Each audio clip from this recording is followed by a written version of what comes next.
हुआ।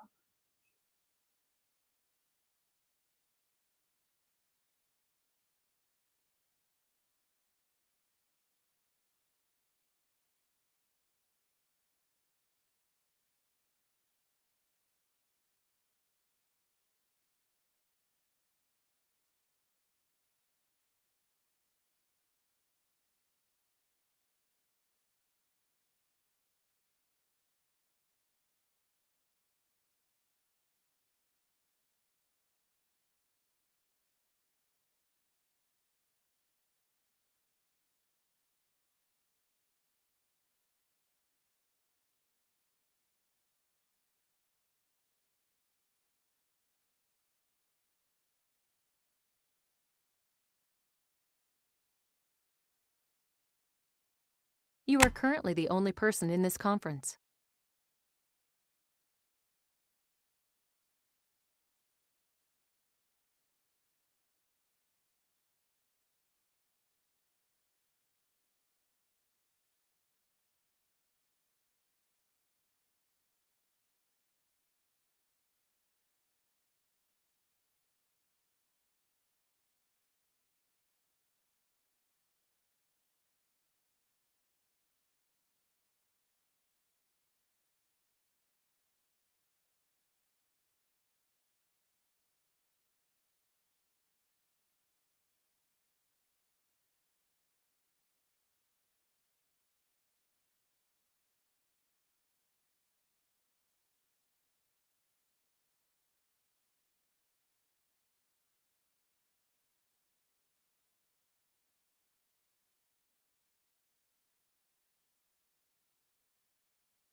Good evening, students.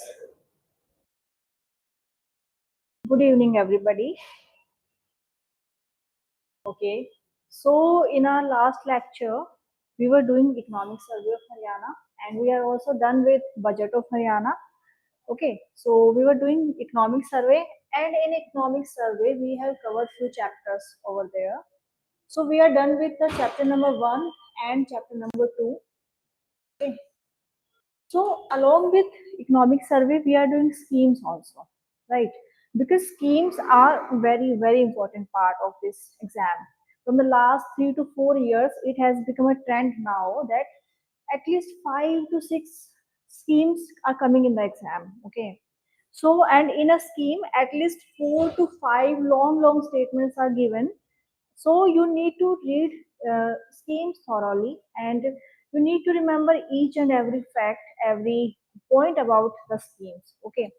सो economic survey में जो भी चैप्टर आ रहा है उसके साथ हम स्कीम्स को भी कवर कर रहे हैं बिकॉज स्कीम्स का भी काफी वेटेज है प्रीलिम्स हो चाहे as well as mains so now to in today's class will start with the chapter number 3 and will also cover chapter number 4. Chapter number 3 is agriculture and allied sector. Got it? So we have already covered previous chapters.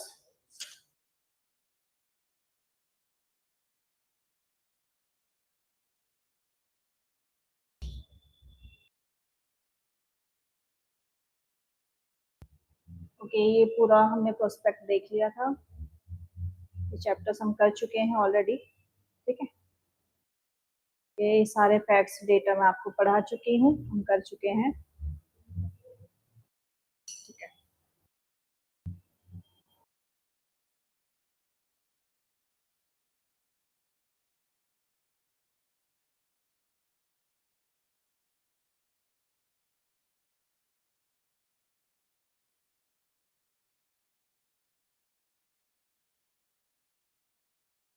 ये सब हम कुछ cover कर चुके हैं हमारे previous chapters में, सारे डेटा फैक्ट्स हम सब देख चुके हैं, और प्लस में स्कीम्स भी की है हमने, ठीक है।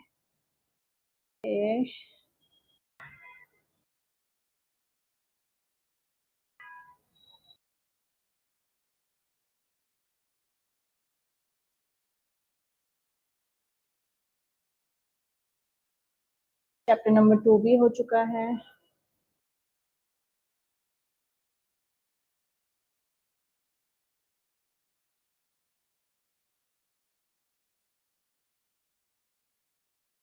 Yes, chapter number 2 is done.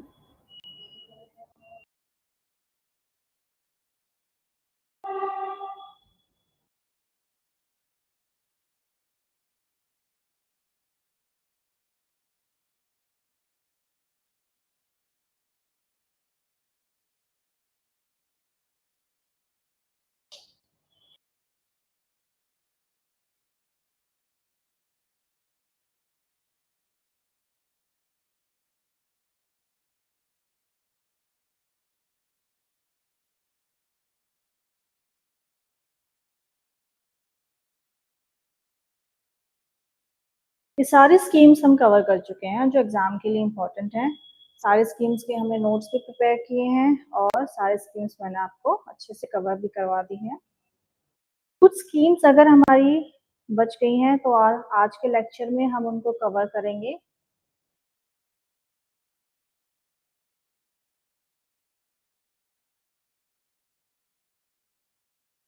ये सारी स्कीम्स हम कर चुके हैं, यहाँ पे जितने भी स्कीम्स दिए हुई हैं। And students are asking me कि मैम स्कीम्स कहाँ से आती है एग्जाम में। बट स्कीम्स कहीं से नहीं आती एग्जाम में, स्कीम्स हमारे बजट या इकोनॉमिक सर्वे में से ही आती है। जितने भी स्कीम्स मेंशन होती है वो एग्जाम के लिए इंपॉर्टेंट होती है। तो सबसे पहले हम बात करते हैं हरियाणा के बारे में। We all know that Haryana is a landlocked state, right, we all know. And also हरियाणा's इकोनॉमी इज एग्रीकल्चरल। मैक्सिमम हमारे यहाँ पे क्या होता है, एग्रीकल्चर प्रैक्टिस ज्यादा होती है, तो we can say that Haryana is a agrarian state. It is also landlocked state, we all know. जब हमने ज्योग्राफी स्टार्ट की थी हम सारे लैटिट्यूड लॉन्गिट्यूड सब पढ़ चुके हैं हरियाणा के बारे में। ओके, होटेस्ट मंथ कौन से होते हैं, like May and June, and coldest are December and January. Okay, so next we talk about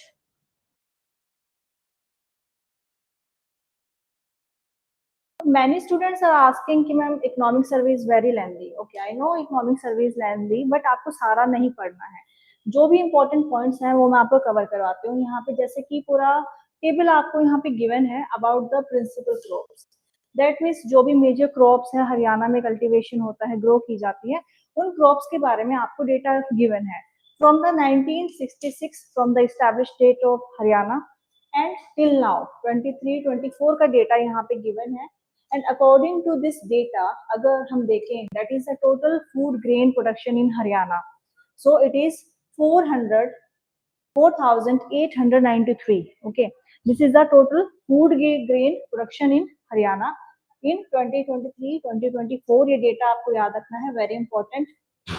इसके बाद आपको याद रखना है यहाँ पे gross area sown, that is 6,570। This is also important data, ये डेटा भी आपको यहाँ से याद रखना है, ठीक है। So now there is a term gross area sown, इसके साथ में ही टोटल एक टर्म होती है that is net area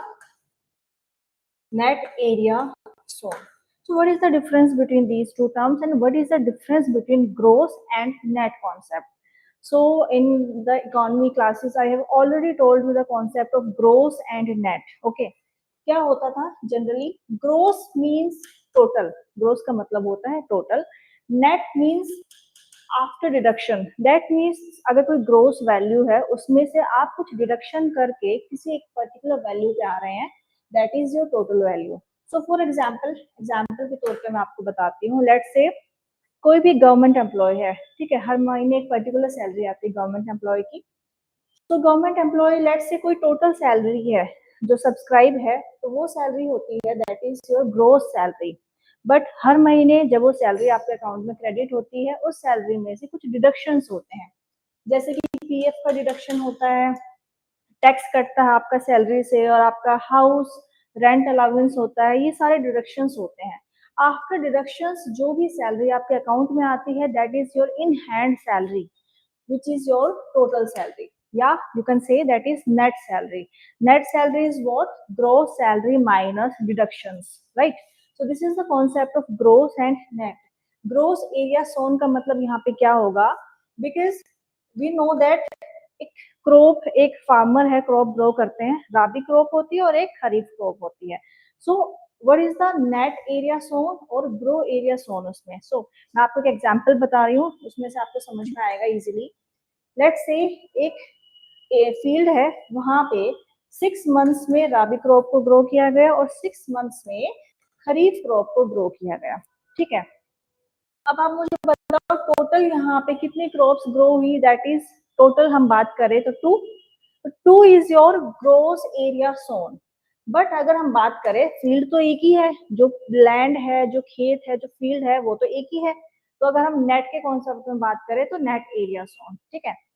So this is the number you have to remember, that 6570। ये नंबर आपको यहाँ से याद रखना है। ओके, नेक्स्ट देखते हैं इंपॉर्टेंट डेटा जो इकोनॉमिक सर्वे में गिवन है। या this is a very important statement from here, is that the gross area sown in the state during 1966-67, that is when Haryana was established in the year 1966।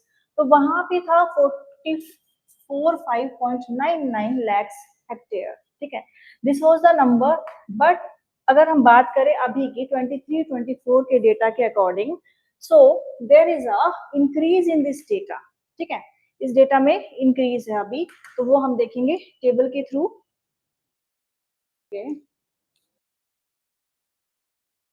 आपको table दी हुई है, इतना data आपको नहीं याद रखना है, आपको जो यहाँ पे याद रखना है वो ये है, that is food grain production in the state has reached an impressive level of 208.80 lakhs ton in the 23-24, ठीक है, very important data for the prelims perspective. आपको प्रीलिम्स में ऐसे ही क्वेश्चंस आते हैं, लेट्स से आपको ऐसे कोई स्टेटमेंट गिवन होगी कि food grain production has increased how many times from the established year of Haryana. Haryana established in 1966 and from that period and the today's date, it is more than 8 times. It is more than 8 times. That means 8 times ज्यादा production होती है हमारे हरियाणा में in the year 2023 and 24, ठीक है। और किसके साथ हमने कंपैरिजन किया है? 1966-67 के साथ में। अगर आपको ये पर्टिकुलर डेटा नहीं भी याद रहता है, but at least you should remember this number, that is 8 times, very important.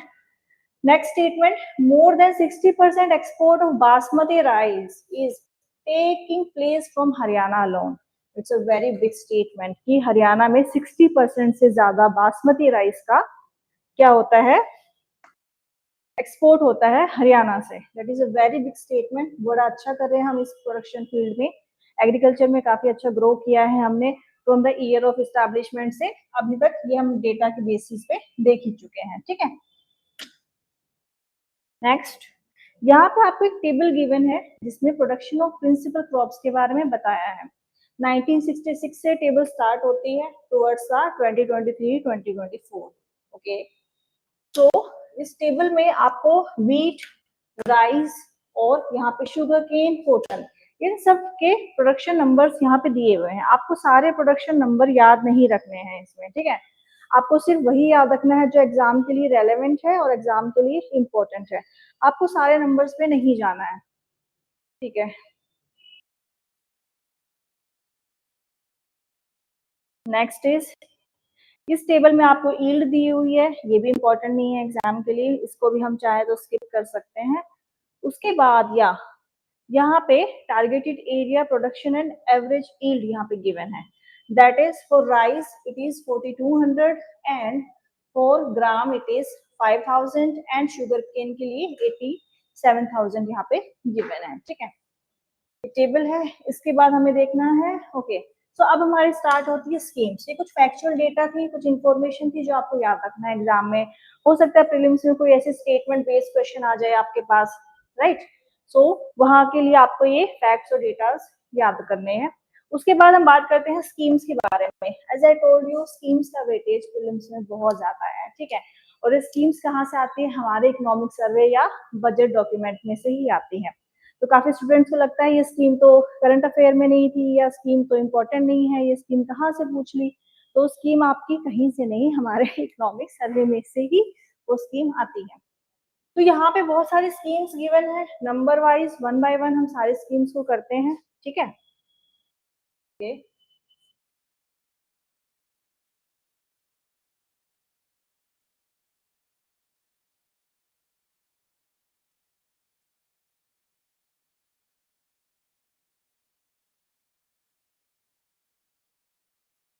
सबसे पहले हम स्कीम करेंगे। So first scheme is that प्रधानमंत्री जन धन योजना, वेरी इंपॉर्टेंट स्कीम, प्रधानमंत्री जन धन योजना।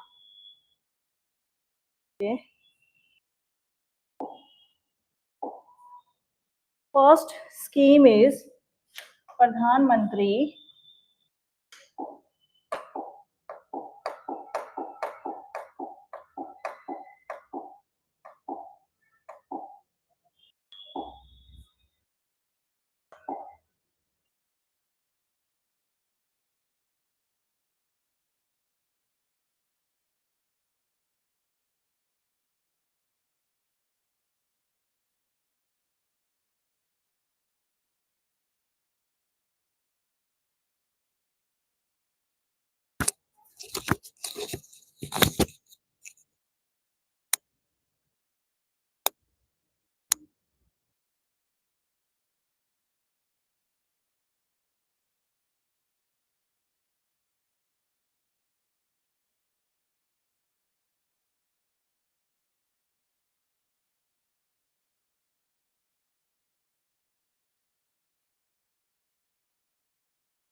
Okay.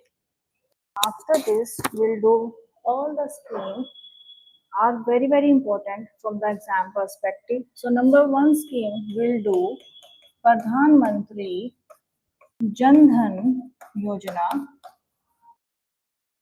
काफी क्वेश्चंस आते हैं स्कीम में से, एग्जाम के लिए बहुत इंपॉर्टेंट है. प्रधानमंत्री जन धन योजना. So write down, it creates a platform for universal access. It creates a platform for universal access to banking facilities with at least banking facilities with at least one basic banking account for every household. ठीक है, मतलब क्या हुआ इसका, इन basic term हम बात करें तो कि हर घर में एटलीस्ट एक पर्सन का तो बैंक अकाउंट होना ही चाहिए. ठीक है, one bank account should be there. So this was the main aim of this scheme. The aim of the Pradhan Mantri Jan Dhan Yojana was universal access to banking facilities with at least one basic bank's account to every household. Number two, point number two, right? It covers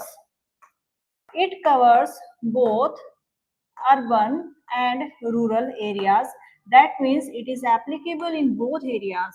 Okay, this scheme is not specifically for urban area or rural area. It is for both areas, whether rural areas हो या urban areas हो. ठीक है. Okay, next point, write down, there is no minimum requirement to maintain any balance in the account. That means जब आप अपना account open करवाने जाते हैं प्रधानमंत्री जन धन योजना में, so under this scheme what happens, आपको कोई भी मिनिमम रिक्वायरमेंट नहीं है अकाउंट में रखने की. No minimum balance. That means no minimum balance is required in the account under प्रधानमंत्री जन धन योजना. जैसे आप किसी भी बैंक में अकाउंट ओपन करवाने जाते हैं, वहां पे मिनिमम रिक्वायरमेंट होती है. दैट मीन्स कि इतना amount should be there in your account. ठीक है, उसी के बाद आपका अकाउंट ओपन होता है. बट अगर आप इस योजना के अंदर अकाउंट खुलवाते हैं, दैट मीन्स वहां पे कोई भी मिनिमम बैलेंस की रिक्वायरमेंट नहीं है. दैट मीन्स आप जीरो बैलेंस के साथ अकाउंट ओपन करवा सकते हैं under this scheme. Okay, next provision, it provides an overdraft facility. It provides an overdraft facility of 10,000 rupees. ठीक है, इसका मतलब क्या होता है, ओवरड्राफ्ट का मतलब क्या होता है. लेट्स से आपके अकाउंट में, एग्जाम्पल मैं आपको बता रही हूँ, let's say you have 5,000 rupees in your account and let's say आप किसी एक ऐसा पर्टिकुलर मंथ है कि आपका एक्सपेंसेस थोड़े ज्यादा हो गए. आपका खर्चा उस महीने हो सकता है ज्यादा हो सकता है. लेट्स से उस महीने आपका खर्चा 5,000 ही एक्स्ट्रा हुआ है. 5 हो सकता है, 10 भी हो सकता है, 20 भी हो सकता है. तो वहां पे आपको ओवरड्राफ्ट की फैसिलिटी मिलती है. दैट मीन्स आपको इतने जो आपका एडिशनल है, तो इसमें कितना है, मिनिमम 10,000, कि आपको 10,000 तक एक्स्ट्रा अमाउंट मिल सकता है इन योर अकाउंट. तो जैसे आपका खर्चा मैं मान के चल रही हूँ किसी महीने 10,000 हो गया, तो 10,000 प्लस 5,000 आपके अकाउंट में टोटल बैलेंस होगा 15,000. This is overdraft. So overdraft facility is around 10,000 rupees. Okay, next provision क्या होगा, write down. next होगा accidental coverage. next is accidental coverage. ठीक है, या हम कह सकते हैं इसको insurance coverage. so insurance coverage under this scheme is 2 lakhs rupees. But earlier it was 1 lakh. Now it is rupees 2 lakhs. ठीक है। इंश्योरेंस अमाउंट कितना मिलता है आपको, 2 lakhs and earlier it was 1 lakh. So these are the important provisions under this scheme. Okay, सारे provisions याद रखने, exam में कोई भी स्टेटमेंट आपको गिवन हो सकती है, वहां पे आप इजीली अपना आंसर आइडेंटिफाई कर सकते हैं. Okay, let's summarise. Basic banking facilities के लिए स्कीम थी and it covers both areas whether it is urban area और रूरल एरियाज. ओवरड्राफ्ट फैसिलिटी होगी 10,000 एंड एक्सीडेंटल कवरेज होगा 2 lakhs रुपीज. इससे पहले 1 लाख रुपीज होता था, बट गवर्नमेंट ने इंक्रीज करके अभी करंटली कितना है इन 2025, that is 2 lakhs rupees. Right, right down next scheme. Next scheme क्या होगी? वैसे स्कीम का ऑब्जेक्टिव ये तो ठीक है, हमें समझ में आ गया कि एटलीस्ट वन बैंक अकाउंट पर हाउस होल्ड, ये तो हमें समझ में आ गया. बट इसके अलावा क्या हो सकता है? देखो, बहुत सारे अनऑर्गेनाइज सेक्टर में जो वर्कर्स होते हैं, उनका जो लेट्स से वेजेस आती हैं, वो उनके अकाउंट में आती है. ठीक है, अगर उनका अकाउंट नहीं होगा तो वहां पे ट्रांसपेरेंसी कम होगी और करप्शन के चांसेस ज्यादा होंगे.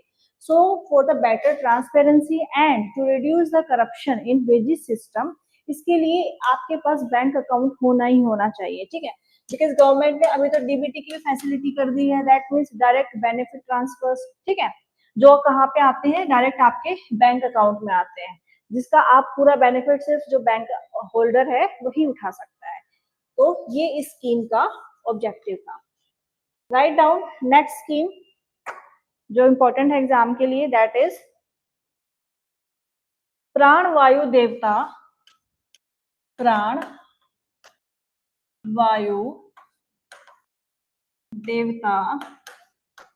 Pension scheme.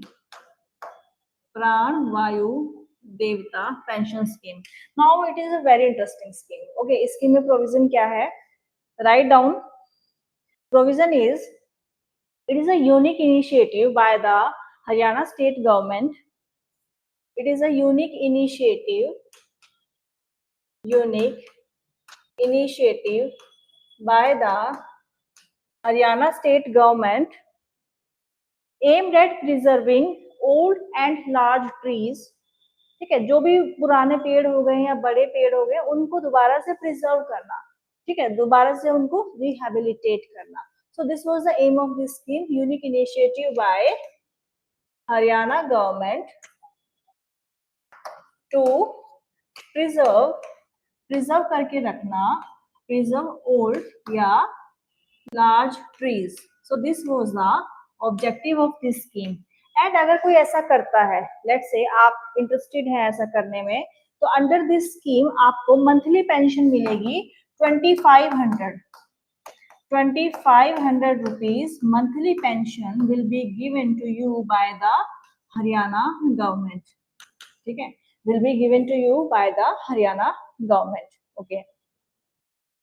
तो जो भी इंडिविजुअल्स इंटरेस्टेड है, आप इस स्कीम में इनरोल कर सकते हैं. और अगर आप कोई ऐसा ट्री है जो बहुत ही ओल्ड है या बहुत ही बड़े ट्रीज है, उनके प्रिजर्व में हेल्प करते हैं गवर्नमेंट की, तो you will get a monthly pension of 2500 rupees. ठीक है, but there is a condition, that means the age of that tree is 75 years और मोर.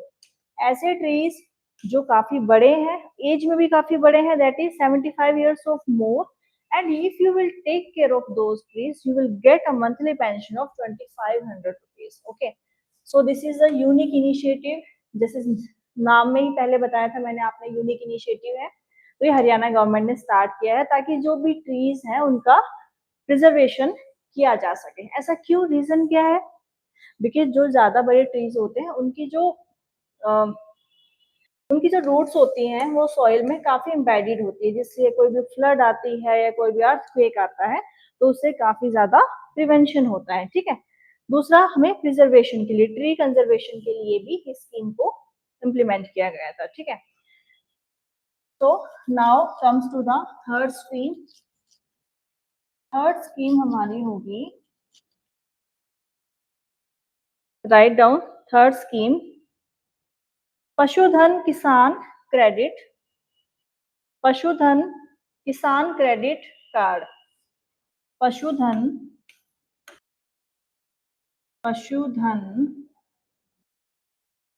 किसान क्रेडिट कार्ड, ठीक है। जैसे सोइल हेल्थ कार्ड मिलता है ना हमें, सोइल हेल्थ कार्ड, इसके बारे में पता है आपको? Do you know anything about this card? Actually, this card is provided to the farmers before sowing, before cultivation period. इसका मेन मोटिव क्या होता था कि लेट से फार्मर जब अपने क्रॉप्स को ग्रो करते हैं तो उन्हें एटलीस्ट सॉइल के बारे में नॉलेज होनी चाहिए, ठीक है, कि सॉइल की पीएच क्या है, सॉइल की कंडीशन क्या है, तो उन्हें एक सॉइल हेल्थ कार्ड प्रोवाइड किया जाता था। तो सेम उसी के कॉन्सेप्ट पे हरियाणा गवर्नमेंट ने स्टार्ट किया है पशुधन किसान क्रेडिट कार्ड। इस स्कीम के क्या प्रोविजंस होंगे? राइट डाउन नंबर 1 की provision, that is Haryana government launched Pashudhan Kisan credit card, Pashudhan Kisan credit card to provide cattle farmer loans, to provide cattle farmer loans, ठीक है। जैसे आपको स्कीम में वर्ड दिखाई दे रहा है क्रेडिट, क्रेडिट का मतलब ही जनरली होता है लोन, ठीक है। तो जो भी कैटल्स हैं तो उनके लिए फार्मर्स को लोन प्रोवाइड किया जाएगा। इंटरेस्ट रेट कितना मिलेगा यहाँ पे? देखो, मार्केट से अगर आप लोन लेते हैं तो बैंकिंग में आपको इंटरेस्ट रेट चार्ज करता है बैंक लगभग 7 to 8%। लेकिन अंडर दिस स्कीम, अगर इस स्कीम के अंडर आप लोन लेते हैं देन आपको इंटरेस्ट रेट चार्ज किया जाएगा, दैट इज 4%। ये कितना कम है? 7 to 8, almost half interest rate आपको पे करना पड़ेगा अगर आप इस स्कीम के अंडर लोन लेते हैं। राइट डाउन, तो write down, under this scheme livestock owners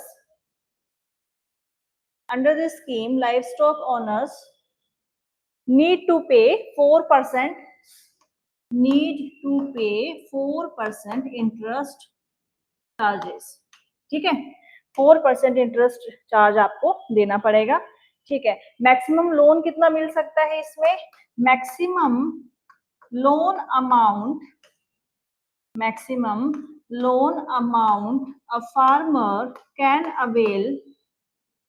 a farmer can avail is 3 lakhs। अगर लोन लेना है तो दैट इज अराउंड 3 lakhs, ठीक है। मैक्सिमम आपको 3 लाख तक का लोन इस स्कीम के अंडर मिल सकता है at a interest rate of 4%। Got it? ठीक है।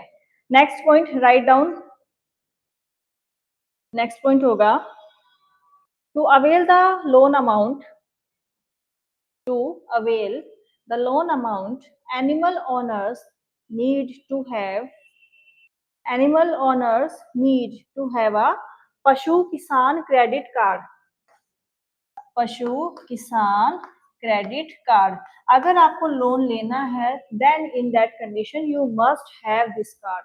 आपके पास पशु किसान क्रेडिट कार्ड होना चाहिए, तभी आपको इसमें लोन प्रोवाइड होगा, ठीक है। Next point, right down next point होगा cattle owners may get a rebate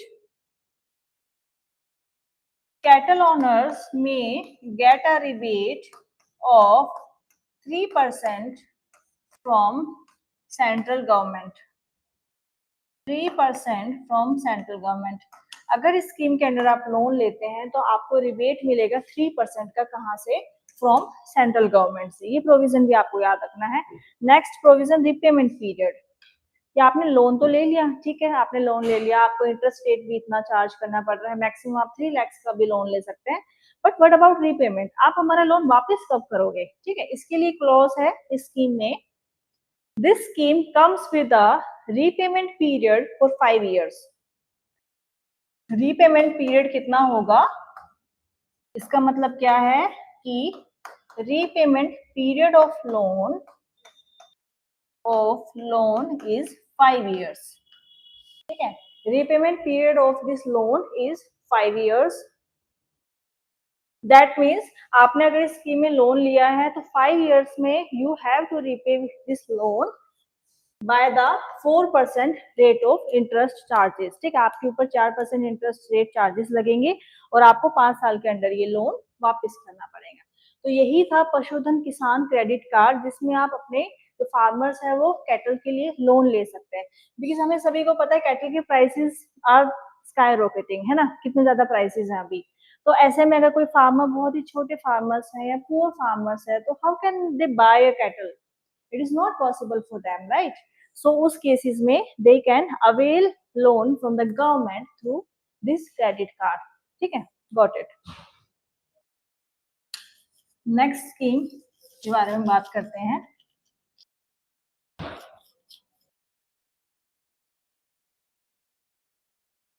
okay, next scheme होगी हमारी, राइट डाउन नेक्स्ट स्कीम,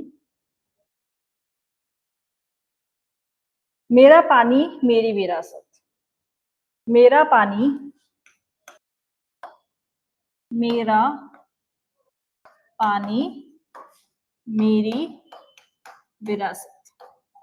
ठीक है, इस स्कीम के नाम सुन के आपको क्या लग रहा है? That means my water my legacy, है ना?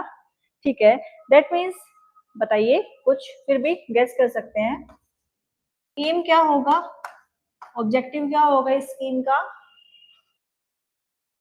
ऑब्जेक्टिव ये होगा, Haryana government launches this scheme, okay, for the diversification of crops.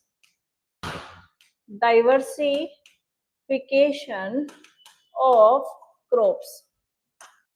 Diversification of crops, इसका मतलब क्या है? ठीक है, क्या मतलब होगा डाइवर्सिफिकेशन ऑफ क्रॉप्स का? देखिए, मोस्ट ऑफ द फार्मर्स या हमारी कंट्री में मोस्ट ऑफ द पीपल सिर्फ वही क्रॉप्स को ग्रो करते हैं जो एडिबल है, जो आपका स्टेपल फूड है, जैसे कि वीट, वीट हो गया, राइस हो गया, ये कॉमन ग्रोन क्रॉप्स है हमारे कंट्री में। तो जब ये सभी लोग क्या करते हैं, इन्हीं क्रॉप्स को ग्रो करेंगे। What about other crops? बाकी की जो क्रॉप्स है उन्हें कौन ग्रो करेगा? नहीं करेंगे। और दूसरा, अगर आपको पता हो कि राइस क्रॉप के लिए मैक्सिमम वाटर की रिक्वायरमेंट होती है, ये ऐसे क्रॉप्स है, दोनों ही क्रॉप्स ऐसे है जहाँ पे आपको वाटर की रिक्वायरमेंट कंटिन्यूअस है और आपको वाटर बहुत ही ज्यादा अमाउंट में चाहिए है इसमें। ठीक है, एक तो आपका क्या हुआ, आप यहाँ से वाटर कंजर्वेशन कर सकते हैं, बिल्कुल सही बात है, दैट मीन्स आप वाटर सेव कर सकते हैं। ठीक है, और सेकंड क्या हो सकता है, यहाँ पे आप क्रॉप डाइवर्सिफिकेशन भी कर सकते हैं। ठीक है, तो इसके अंदर क्या होगा, so during under this scheme farmers will farmers will get an incentives of 7,000 rupees, incentives of rupees 7,000। ठीक है, समझ में आया सभी को क्रॉप डाइवर्सिफिकेशन क्या होता है? कोई ऐसा स्टूडेंट है जिसको नहीं समझ में आया हो क्रॉप डाइवर्सिफिकेशन, इसके प्लस माइनस क्या होते हैं? देखो, दैट मीन्स आप यहाँ से you can save ground water, because अगर आप ऐसी क्रॉप्स की तरफ ग्रो करेंगे, मूव करेंगे जिनमें वाटर की रिक्वायरमेंट कम है, तो you can save water. Okay, second point, यहाँ से जो अदर क्रॉप्स हैं उनको भी इक्वल चांसेस मिलेगा कि लोग ग्रो करें। ठीक है, ये भी एक रीजन हो सकता है। Okay, write down, this scheme is introduced to issue the this scheme is introduced to address the issue of water shortage. This scheme is introduced to address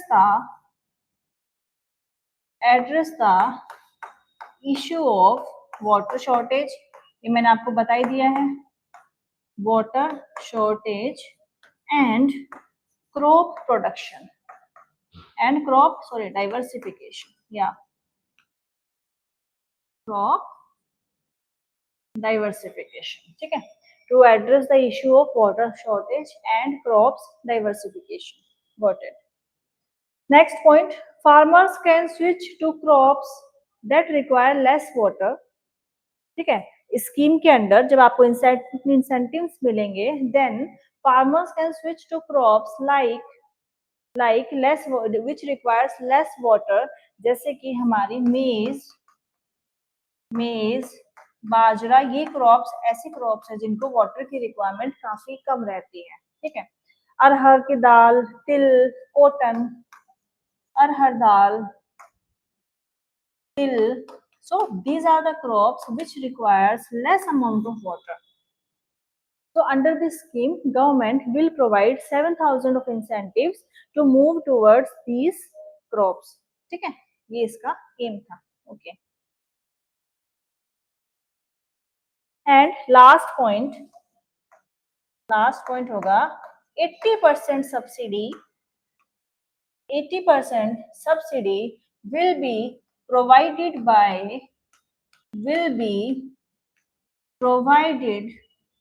by Haryana government for adopting drip irrigation,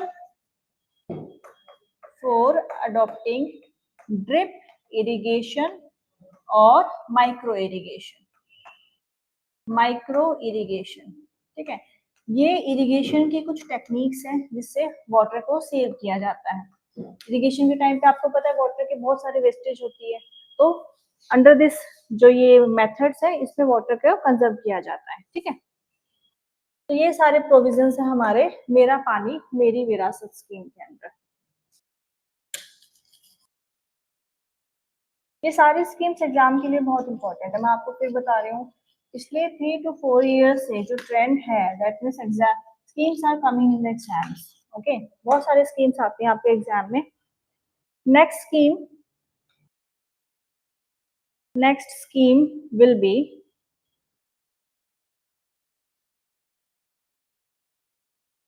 PM Fasal Bima योजना। Next scheme है PM Fasal Bima योजना, ठीक है। देखो name से ही थोड़ा सा suggest हो रहा है, that means related to the crop insurance, है ना। नाम से थोड़ा आइडिया लगा पा रहे हैं हम, that this scheme is about the crop insurance. Okay, so this scheme is about, so यहां से हम स्टार्ट करते हैं लिखना। This scheme, under this scheme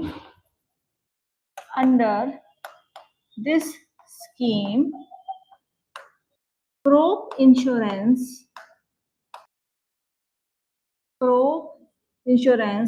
will be provided,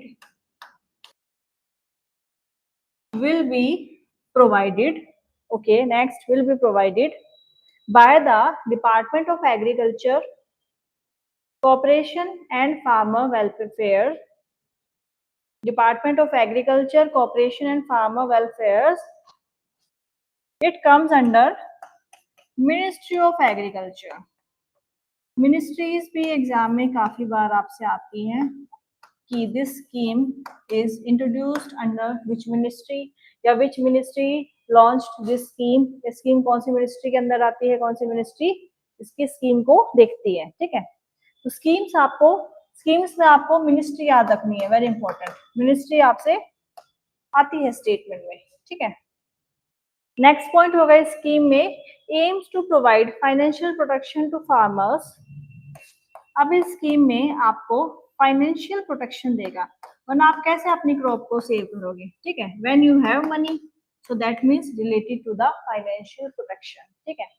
financial protection, write down, aims to provide financial protection to farmers,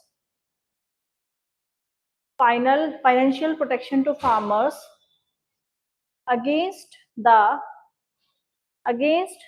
crop loss due to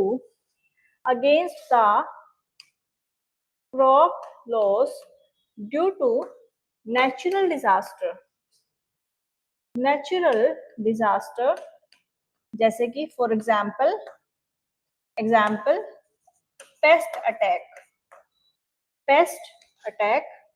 let's say कोई paste attack कर दे, ठीक है। तो कीड़ा आपकी क्रॉप्स में लग जाए जिससे हमारी पूरी जो क्रॉप्स है वो डैमेज हो जाती है। या लेट्स से कोई फ्लड आ गया, जैसे अभी चल रहा है ना हिमाचल में कितनी ज्यादा फ्लड आई हुई है, जो हिली एरियाज है कश्मीर, हिमाचल, उत्तराखंड, तो वहां पे लेट्स से कोई एक फील्ड है, वहां पे कोई क्रॉप्स ग्रो की हुई है, वहां पे फ्लड आ गई, सारी क्रॉप्स खत्म हो गई, तो अगर आपने इस स्कीम के अंडर रजिस्टर किया हुआ है, then under this scheme you can avail financial insurance for the crops. कितना परसेंटेज है, कितना अमाउंट है, हम सब डिस्कस करेंगे इसके बाद। ठीक है, जैसे कि पेस्ट अटैक हो सकता है, फ्लड का एग्जाम्पल मैंने आपको बताया, हिमाचल में, उत्तराखंड में, कश्मीर में जो भी फ्लड अफेक्टेड रीजन है, वहां पे अगर लोगों ने रजिस्टर किया हुआ है तो दे विल गेट द बेनिफिट। या ड्रॉट, बिकॉज फार्मिंग जो है वो वेदर कंडीशंस पे डिपेंड है ना। इस साल बारिश ज्यादा हुई, बारिश कम हुई, ड्रॉट हुआ, नहीं हुआ। तो अगर ड्रॉट की कंडीशन आती है उस केस में भी क्या होगा, फसल नहीं ग्रो कर पाएगी। तो ये भी नेचुरल कैलेमिटी के ही अंडर आता है। ठीक है, एक्सेट्रा। तो ये कुछ रीजंस है, अगर इनकी वजह से आपके क्रॉप्स डैमेज होती हैं, then in that case if you have registered yourself under this scheme, then you can get the benefit. Okay, next point,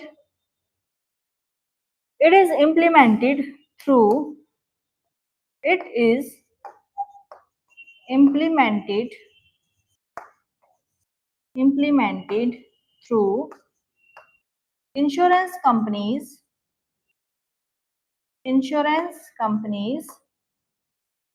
and banks. अगर आपको इंश्योरेंस मिल रहा है तो किसकी हेल्प से मिलेगा, इंश्योरेंस कंपनीज की हेल्प से मिलेगा, है ना। सो implemented through a network of insurance companies and banks. Next point, all farmers, fifth point, right, all farmers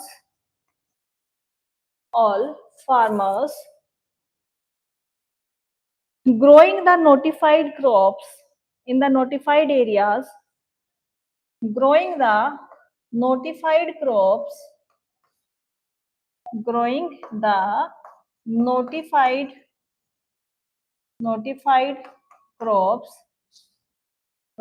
crops, in the notified areas are eligible. In notified areas are eligible. ठीक है, हाँ जी, क्या doubt है आपको?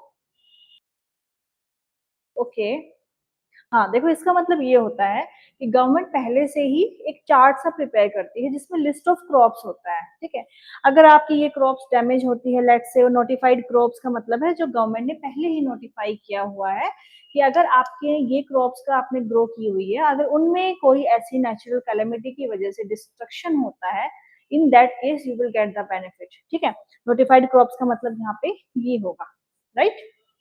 ठीक है, अब बात करते हैं मेन पॉइंट की, यहाँ पे सबसे इंपॉर्टेंट पॉइंट। अभी तक हमने काफी बात कर ली कि ये बेनिफिट मिलेगा, वो बेनिफिट मिलेगा, लेकिन बेनिफिट मिलेगा कितना वो भी तो डिस्कस करें। बेनिफिट कितना मिलेगा यहाँ पे, चलिए, maximum premium payable by the farmer will be 2% for the kharif food and oil seed crops. That means premium होगा खरीफ का क्रॉप के लिए, खरीफ क्रॉप्स के लिए 2%, write down, for kharif crops it is 2%, and for rabi crops it is 1.5%,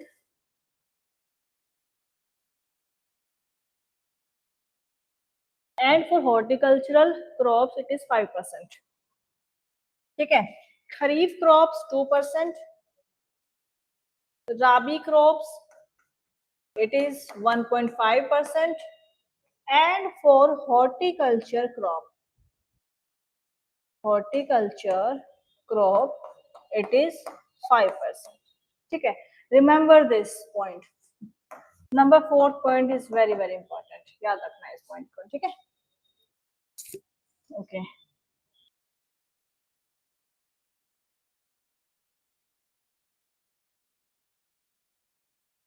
ठीक है, next scheme will B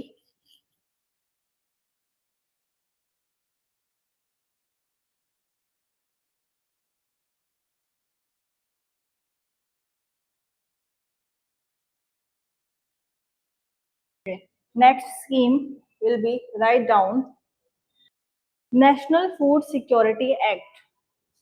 National food national food security act, national food security act. Right down. It covers, this act covers 75% of population, 75% of population.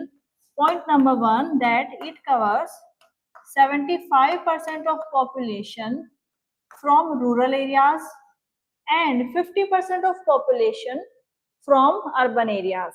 ठीक है, 75% population rural से और and 50% population will be covered from the urban areas. Okay. Next point. Under this scheme, Antyodaya Anna Yojana. Under this scheme, Antyodaya Anna Yojana कब launch हुई थी ये scheme? In the year 2000.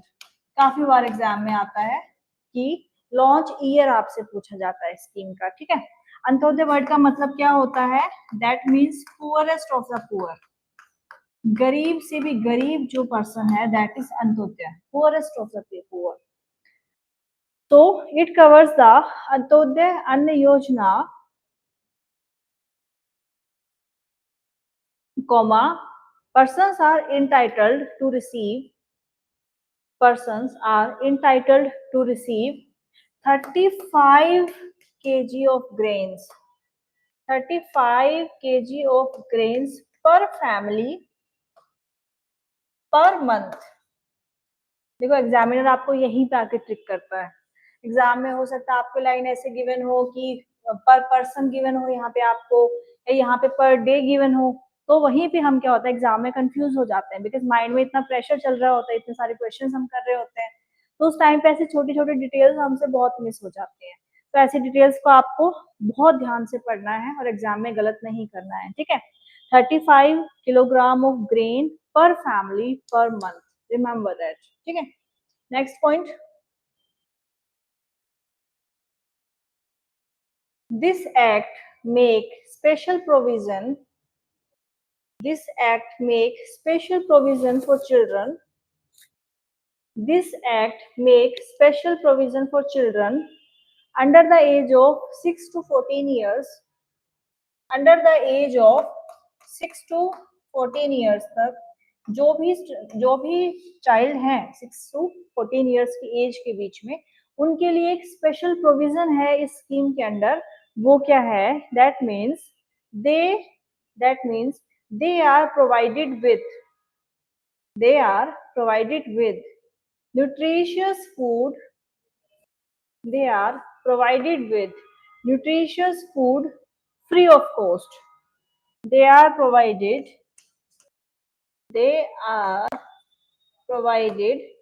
nutritious food free of cost. Free of cost, because ये एक ऐसी as होती है जहाँ पे आपको न्यूट्रिशन की बहुत ज्यादा रिक्वायरमेंट होती है, बिकॉज ये पर्टिकुलर एज ऐसी होती है जहाँ पे आपकी बेस बनता है. राइट, यहाँ पे जो भी चिल्ड्रंस हैं between the age of 6 to 14 years तक, so they will get proper nutritious food and that is of free of cost. ठीक है, under the ICDS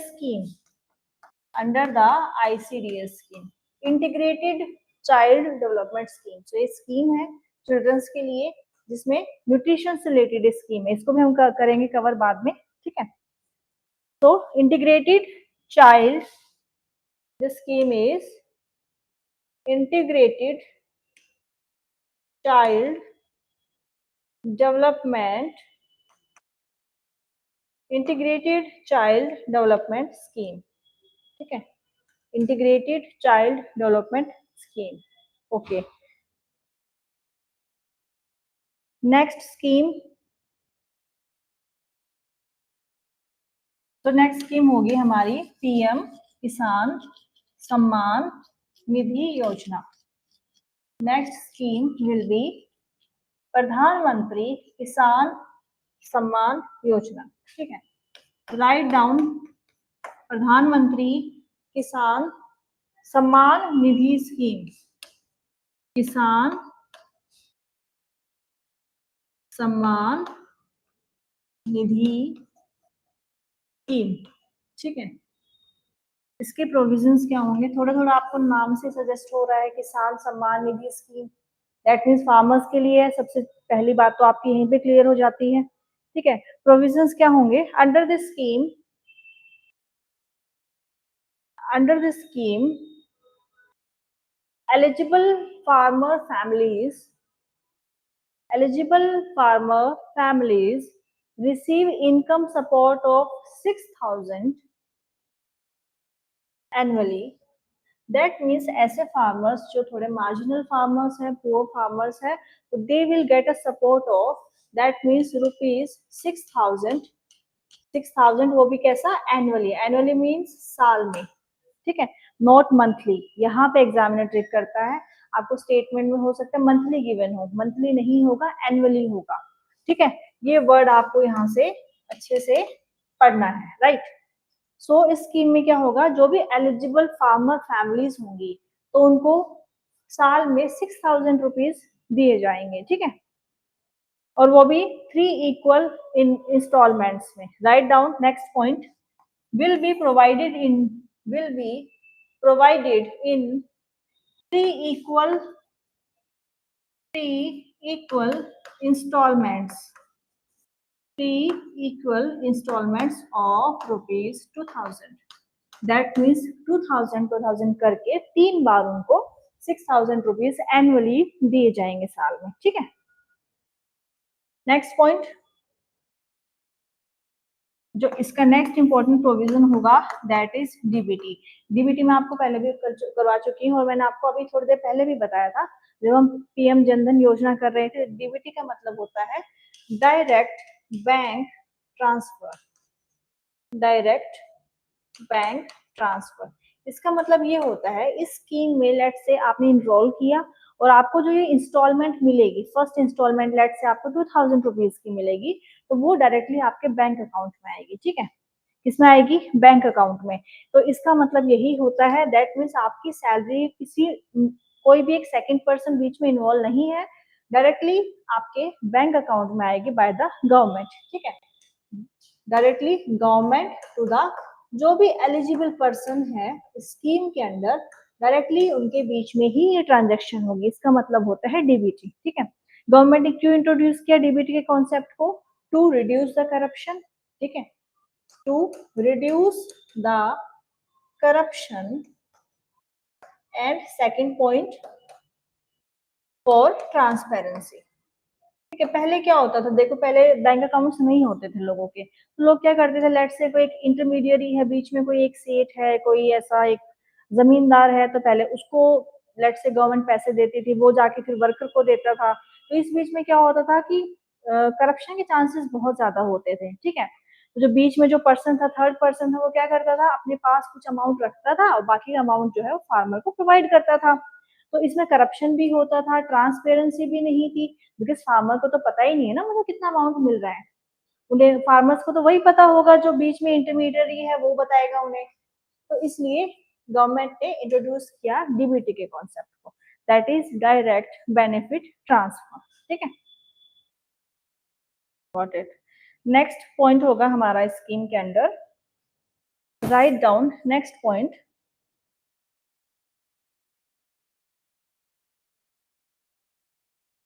this scheme is under which ministry, again same ministry, ministry of agriculture।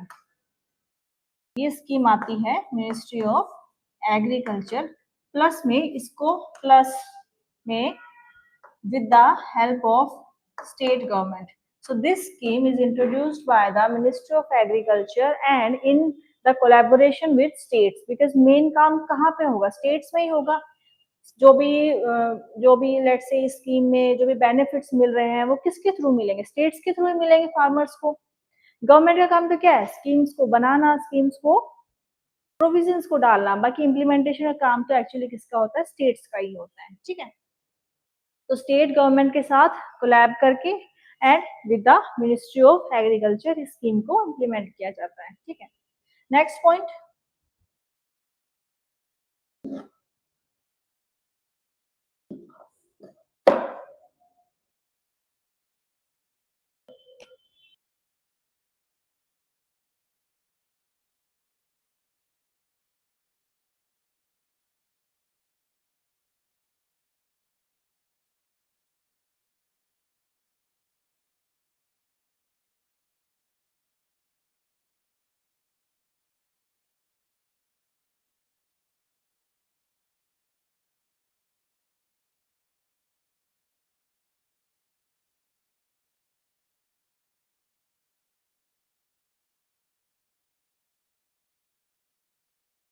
Okay, next point होगा यहाँ पे कि under this scheme कौन कौन से persons हैं जो एलिजिबल होंगे और कुछ ऐसे पर्सन्स होंगे जो स्कीम में एलिजिबल नहीं होंगे। ठीक है, स्कीम से एक्सक्लूड्स होंगे। तो सबसे पहले हम बात करते हैं कि who are the eligible beneficiaries.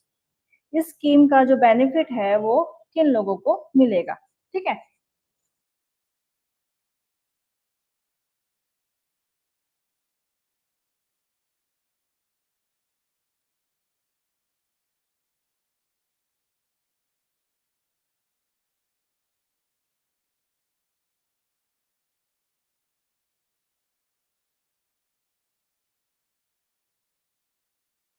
ठीक है,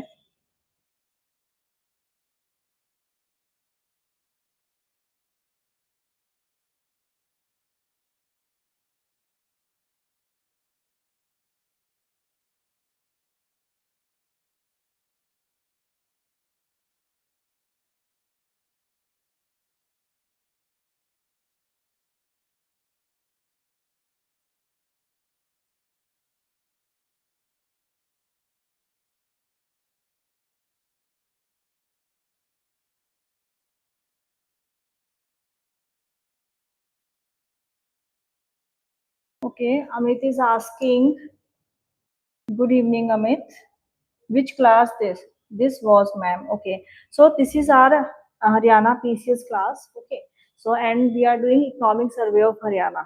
Okay, तो ये रेगुलर क्लास होगी हमारी इसी टाइमिंग पे। Timings will be 5:10 to 7:10 live classes होंगी हमारी।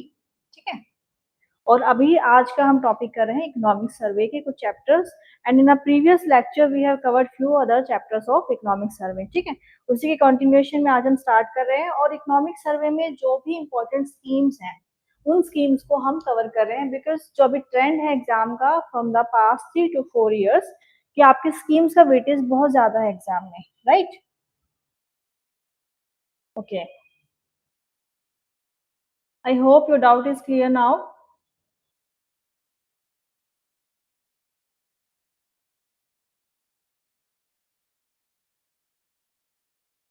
Okay, I hope your doubt is clear now. Okay, so eligible beneficiaries होंगे, write down all land holding farmers, eligible all landholders farmers who have cultivable and holding who have cultivable land holding in their names are eligible. That means all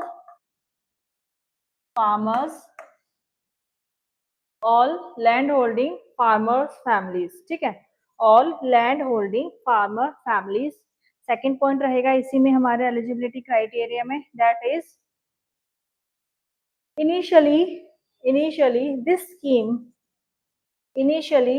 scheme was targeting those farmers who have a land of 2 hectares। जब पहले इस scheme को launch किया गया तो पहले इस scheme के लिए एलिजिबल वही फार्मर्स थे जिनके पास 2 हेक्टेयर से कम की लैंड है। ठीक है, लेकिन अभी करंटली हम बात करें तो this scheme is eligible for all land holding farmers and their families. ठीक है, जितने भी फार्मर्स हैं प्लस उनकी फैमिलीज हैं, सभी के लिए स्कीम्स एप्लीकेबल है। But previously it was only applicable for the farmers who have 2 hectares of land. Important point रहेगा एग्जाम के लिए, remember this point. ओके अब ये तो हो गया कि कौन कौन से लोग एलिजिबल हैं. अब बात करते हैं एक्सक्लूड. कौन कौन से ऐसे पर्सन्स हैं जो इस स्कीम का बेनिफिट नहीं ले सकते, इस स्कीम में रजिस्टर नहीं करा सकते खुद को. ठीक है, तो कौन कौन होंगे वो लोग आपके हिसाब से? Any guesses? बताइए. Okay, government employees, very good. Government employees, any other student? Okay, pensioners, very good. Engineers, doctors, या बिल्कुल. जो भी प्रोफेशनल्स हैं लाइक डॉक्टर्स हैं, इंजीनियर्स हैं, गवर्नमेंट एम्प्लॉयज हैं, या ऐसे पेंशनर्स भी हैं जिनकी पेंशन 10,000 से अबव है. So all these are not eligible for this scheme. ठीक है, जैसे कि आप कौन कौन से इसमें से एक्सक्लूड होंगे, यही से एग्जाम में क्वेश्चन बनता है. तो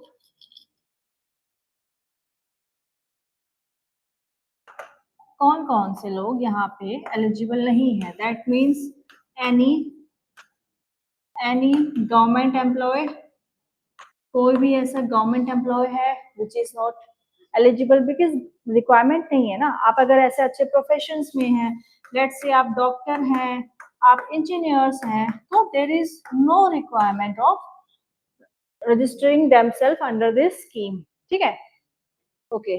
डॉक्टर्स हैं, इंजीनियर्स हैं, या पेंशनर्स हैं. पेंशनर्स में भी वो पेंशनर्स जिनकी पेंशन 10,000 से अबव है. ठीक है, जिनकी पेंशन 10,000 से अबव है are ineligible under this scheme. और कोई डॉक्टर, इंजीनियर्स, एनी प्रोफेशनल्स. इसके लिए हम बेटर वर्ड यूज करेंगे, दैट मीन्स एनी प्रोफेशनल्स. ठीक है, any professionals who are income tax payer, who are income tax payer. ठीक है, कोई भी ऐसे प्रोफेशनल्स जो कि इनकम टैक्स पे कर रहे हैं वो यहाँ से एक्सक्लूड होंगे. Doctors, engineers, government employees and pensioners also जिनकी पेंशन 10,000 से अबव है. ठीक है, 10,000 या 10,000 से अबव है तो वो भी स्कीम में एलिजिबल नहीं होंगे. ठीक है, okay. So these were the provisions of Pradhan Mantri Kisan Samman Nidhi scheme. Okay. Next scheme, write down Mera Fasal Mera Byora. Next scheme will be Meri Fasal Mera Byora. Meri Fasal Mera Byora. Meri Fasal मेरा ब्योरा. आपको थोड़ा नाम से ही पता चल रहा होगा ना स्कीम के बारे में. कई बार स्कीम का नाम ही ऐसा होता है कि आप थोड़ा सा गेस तो कर ही सकते हैं कि this scheme is about what, right. जैसे नाम से आपको थोड़ा आइडिया लग रहा है यहाँ पे. Okay, write down. It is a portal where farmers can avail benefits of several government schemes. It is a portal. Basically, it is a portal where all farmers can get benefits of all government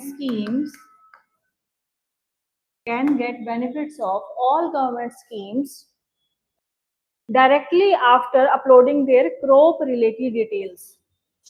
ठीक है, all government schemes after uploading their crop related details. ठीक है, जैसे ही आप इस portal पे अपनी crop से रिलेटेड कोई भी क्यूरीज वहां पे अपलोड करेंगे. ठीक है, आपके लेट से कोई फार्म है, वहां पे आपने कोई भी क्रॉप ग्रो की हुई है, उससे रिलेटेड आप अपने वहां पे क्रॉप से रिलेटेड डिटेल्स वहां पे डालेंगे, तो उससे रिलेटेड जो भी स्कीम्स होंगी जो भी बेनिफिट स्कीम्स होंगी वो आपको इस पोर्टल में शो हो जाएगी, राइट। जैसे हम नहीं करते हैं, ऑनलाइन शॉपिंग करते हैं, लेट्स से आप कोई भी प्रोडक्ट सर्च कर रहे हैं, तो जिस जिस ब्रांड में प्रोडक्ट है आपको सारे ब्रांड्स के नाम वहाँ पे नजर आते हैं। तो कुछ सिमिलर सा ही ऐसा कॉन्सेप्ट है, जहाँ पे क्या होगा, आप जैसे ही अपनी क्रॉप से रिलेटेड इंफॉर्मेशन वहाँ पे अपलोड करेंगे, आपके सामने सारी स्कीम्स निकल के आ जाएंगी, ठीक है। It's a very good initiative by the Haryana government, ठीक है। So next point, this initiative is a step forward towards it is a step forward towards doubling the farmers income। देखो, जब ये स्कीम लॉन्च हुई थी उस समय, उस टाइम पे गवर्नमेंट का टारगेट था 2022 कि 2022 तक हम फार्मर्स की इनकम को डबल कर देंगे। ये टारगेट बनाया था गवर्नमेंट ने अंडर दिस स्कीम, ठीक है। Okay, next point, this system will enable farmers to self-report their land and crop details and crop details and help them receive benefits of several government schemes directly। ठीक है, इस portal पे आप खुद से ही अपनी क्रॉप्स की डिटेल्स को अपलोड कर सकते हैं और वहां से जो भी गवर्नमेंट स्कीम्स उससे रिलेटेड रनिंग में होंगी या अभी चल रही होंगी, उसमें अगर आप एलिजिबल हैं तो आप उस स्कीम में इनरोल कर सकते हैं। जैसे मैंने आपको बताया, अगर आप कोई भी इनकम टैक्स पेयर है, गवर्नमेंट एम्प्लॉय है, या लेट से आप कोई प्रोफेशनल्स हैं, तो आप स्कीम्स में रजिस्टर नहीं कर सकते। सो सेम, अगर आप जब क्रॉप्स की डिटेल को अपलोड करेंगे, देन अगर आप एलिजिबल हैं किसी स्कीम में, तो आप उन स्कीम्स में आगे खुद को इनरोल कर सकते हो, ठीक है। Done, this is all about this scheme. Next is इनाम।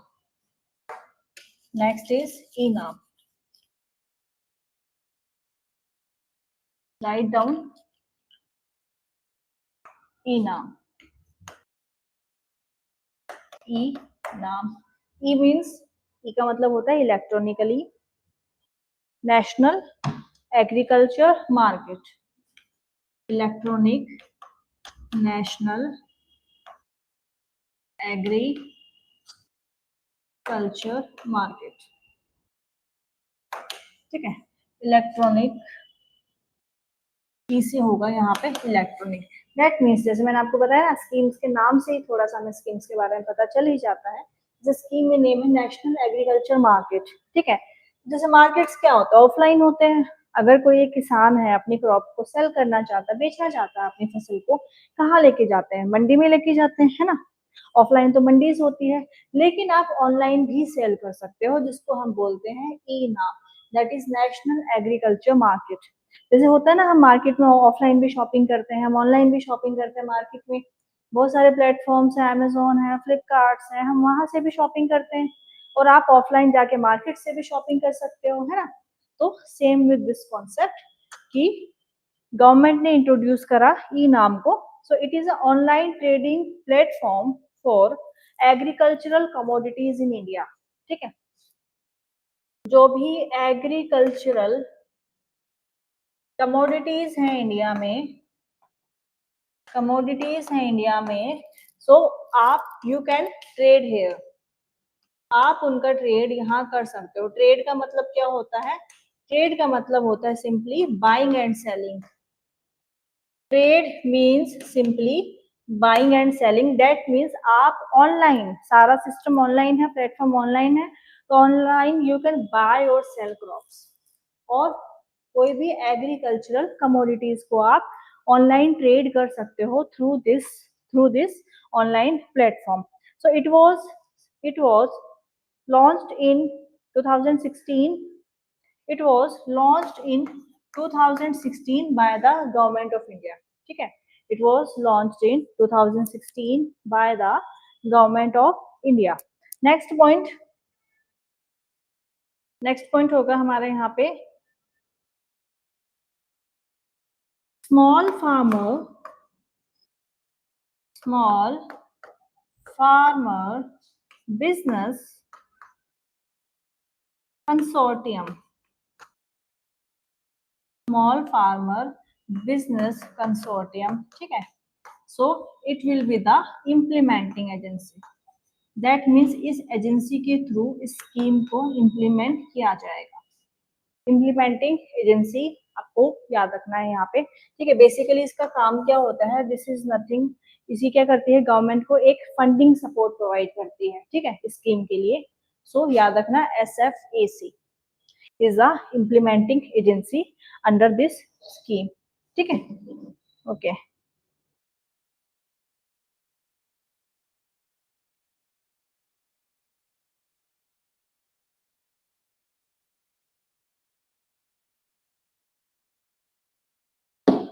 ओके, so next is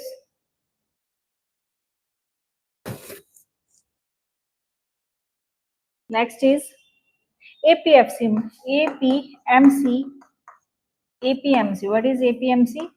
इसी स्कीम के अंडर ही हम नोट करेंगे इस पॉइंट्स को। APMC is agriculture produce market committee, agriculture produce market committee, write down, agriculture produce agriculture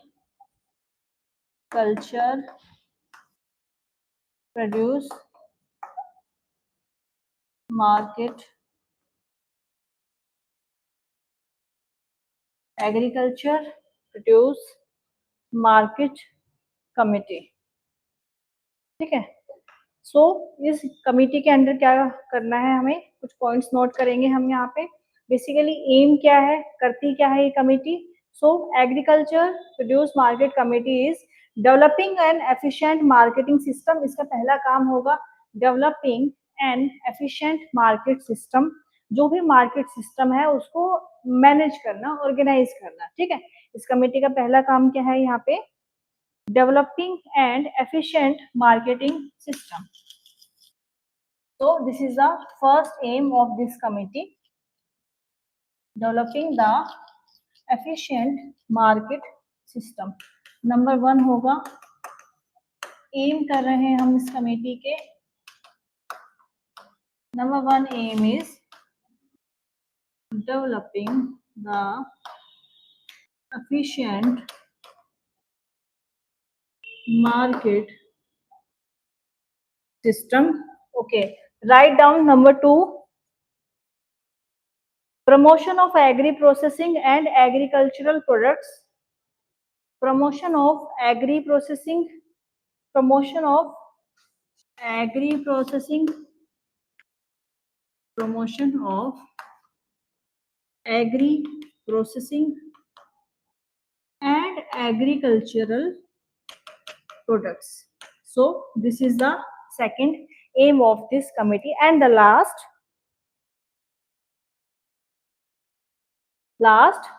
specify procedures, that means जो भी rules and regulations होते हैं, ताकि जो ई नाम को अच्छे से इम्प्लीमेंट किया जा सके, एफिशिएंटली काम किया जा सके मंडीज में, तो उसके लिए क्या होगा, specify some rules and regulations, ठीक है।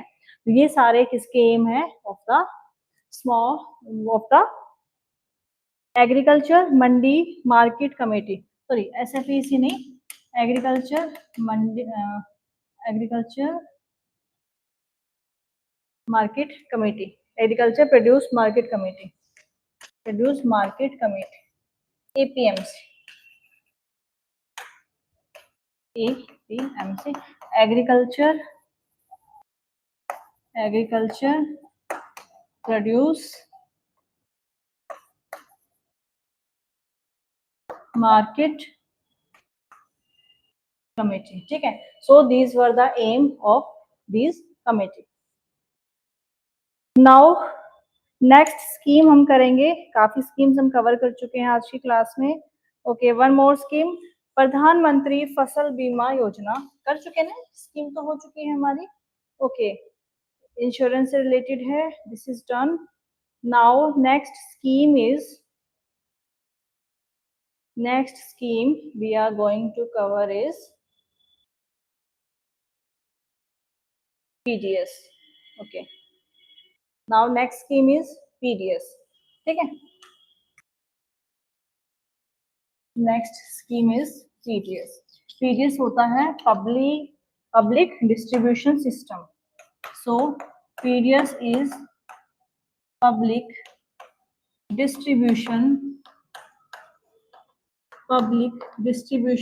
सिस्टम.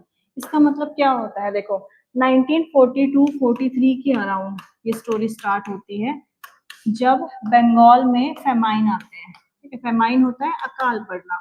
1942-43 के आसपास क्या हुआ था? बंगाल में फेमाइन आने लगे, अकाल पड़ने लगा, जिससे कि जो एक रिच पर्सन्स थे सोसाइटी के, उनके लिए तो थोड़ा सा इजी रहा मैनेज करना, बट जो मार्जिनल लोग थे, मार्जिनल पुअर सेक्शन था सोसाइटी का, तो वहां पे बहुत सारी प्रॉब्लम्स हमें देखने को मिली. उसके बाद जैसे कि सेकेंड वर्ल्ड वॉर हुआ, 1960s के अराउंड, तो उस टाइम पे भी फिर से यही हमारी प्रॉब्लम, हंगर की प्रॉब्लम हमें देखने को मिली इंडिया में. नहीं, सो 1960s में ही क्या इस्टेब्लिश होता है हमारा PDS. PDS was established in 1960. 1960 में इस्टेब्लिश होता है to ensure affordable access to essential food items. जो भी एसेंशियल फूड आइटम्स है उनको इजीली एक्सेस मिलना, और या अफोर्डेबल रेट्स पे एक्सेस मिलना. ठीक है, जैसे कि फॉर एग्जांपल मैं आपको बताती हूँ बीपीएल. जैसे गवर्नमेंट ने बीपीएल कार्ड्स को लॉन्च किया, उसमें क्या होता है? बीपीएल आपको सभी को पता ही है ना? पता है बीपीएल सभी को. बीपीएल में क्या होता है कि लेट से एक सेक्शन ऑफ द सोसाइटी है जिसमें एक कार्ड को इशू किया जाता है, और वहां पे क्या होता है, आपको सब्सिडाइज्ड रेट पे फूड ग्रेन्स मिलते हैं. ठीक है, आपको जो एसेंशियल फूड आइटम्स है वो आपको कम रेट्स पे मिलते हैं मार्केट रेट्स के कंपैरिजन पे. बेसिक लैंग्वेज में हम बात करें तो. ठीक है, अगर मार्केट में लेट से 50 रुपीज पर केजी प्राइसेस है, तो यहाँ पे आपको मार्केट रेट से ऑलमोस्ट हाफ रेट से भी कम में आपको मिलता है. ठीक है, so this is a PDS system. तो नेक्स्ट हम बात करते हैं, पीडीएस सिस्टम आता है मिनिस्ट्री ऑफ कंज्यूमर अफेयर्स के under. Ministry of consumer affairs, food and public distribution के अंडर ये आता है. पीडीएस सिस्टम को स्टार्ट किया गया था, and it operates through fair price shops. क्या होती हैं? देखो आपने अपने आसपास देखा होगा, आप अगर जाए नहीं देखा है, जब आप यहाँ से जाएंगे अपने रूम पे, देखना रास्ते में फेयर प्राइस शॉप्स होते हैं, जनरल राशन की शॉप्स होती हैं, बट ये गवर्नमेंट रेगुलाइज्ड होती है. ठीक है, गवर्नमेंट ही स्टैब्लिश करती है शॉप्स को, और इस शॉप्स में आपको राशन मिलता है. जो भी ऐसे सेक्शंस हैं जो भी स्कीम के अंडर एलिजिबल होते हैं, तो वहां पे जाके आपको अपना कार्ड दिखाना होता है, and you will gate ration for at the subsidised rate. जो भी मार्केट से भी, जो मैं आपको रेट बता रही हूँ, ठीक है, उस रेट के हिसाब से आपको यहाँ पे राशन मिलता है, फूड ग्रेन्स मिलते हैं. राशन में जैसे कि जो बेसिक हमारे फूड आइटम्स है, राइस है, व्हीट है, केरोसिन है, कुकिंग ऑयल है, तो जो भी हमारे बेसिक फूड आइटम्स है, शुगर हुआ, तो ये सब आपको पीडीएस सिस्टम के अंडर अफोर्डेबल रेट्स पे दिए जाते हैं for the economically weaker sections. सभी को नहीं मिलते. जो भी इकोनॉमिकल वीकर सेक्शन है, जो भी marginal group of the society है, poor section of the society है, बेसिकली उन्हीं को ये प्रोवाइड किए जाते हैं. ठीक है, right down.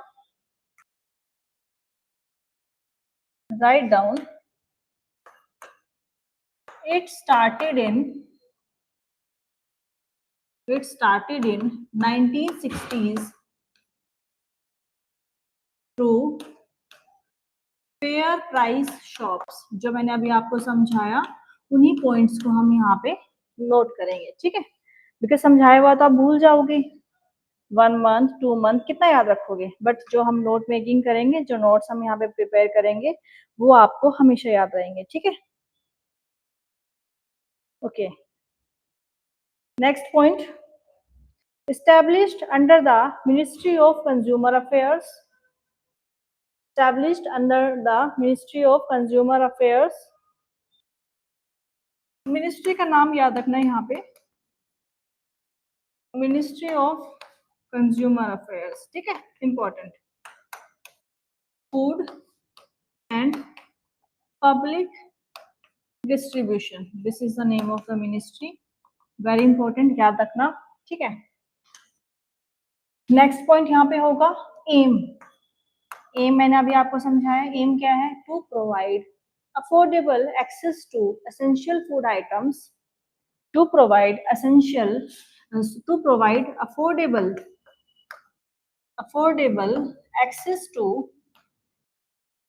access to essential food items, ठीक है, essential food items to the, कौन सा सेक्शन हमारा, इकोनॉमिकली वीकर सेक्शन जो है, ठीक है, economically weaker section of the society, ठीक है, जो अफोर्ड नहीं कर सकते हैं। लेट्स से कंट्री में कोई इमरजेंसी की सिचुएशन आ गई, कोई फ्लड आ गया, ड्रॉट आ गया, तो सबसे पहले जो हंगर फेस करते हैं दिस ग्रुप, ठीक है। Next point right down, next point होगा it is operated under the joint responsibility of central plus state government. Joint responsibility किसकी है, सेंटर और स्टेट गवर्नमेंट की, ठीक है, दोनों ही इसके इम्प्लीमेंटेशन के लिए रिस्पॉन्सिबल होते हैं, centre and state both are responsible. Next point, essential food items are distributed under this system like, जैसे कि जो भी essential क्या है, wheat है, राइस है, शुगर है, ठीक है, wheat, राइस, शुगर, केरोसिन है, ठीक है, एक्सेट्रा, जो भी बेसिक कमोडिटीज है, ठीक है, फूड एसेंशियल फूड आइटम्स है, वो यहाँ पे अफोर्डेबल प्राइसेस पे दिए जाते हैं। Got it. Next point, it was introduced around World War II in 1960s। 1960s तो मैंने बता दिया, प्लस में वर्ल्ड वॉर 2 में भी हंगर की प्रॉब्लम हमें देखने को मिली थी इंडिया में। सो उसी टाइम पे ही पीडीएस भी इस्टेब्लिश हुआ। उससे पहले बंगाल फेमाइन भी आया था 1942-43 में, मैंने वो भी बताया आपको। और प्लस में जब वर्ल्ड वॉर 2 आया उसके बाद तो हमें रिक्वायरमेंट है ही कि हमें पीडीएस को इंस्टॉल करना चाहिए कंट्री में, ठीक है। Next point, central government through FCI, central government through FCI होता है food corporation of India, food corporation of India. Central government through food corporation of India has assumed the responsibility for procurement, storage,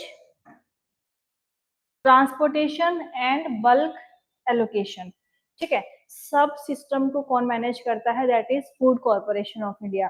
चाहे procurement हो, चाहे storage हो, transportation हो या allocation हो। Allocation means हर state wise आप कितना एलोकेट कर रहे हो, ठीक है, आप कहाँ पे स्टोर कर रहे हो, जैसे वेयर हाउसेस होते हैं गवर्नमेंट के। ट्रांसपोर्टेशन की अगर आप एक स्टेट से दूसरे स्टेट में लेके जा रहे हो, ट्रांसपोर्टेशन सिस्टम का भी पूरा सब मैनेज कौन करता है, फूड कॉर्पोरेशन ऑफ इंडिया, ठीक है। Got it.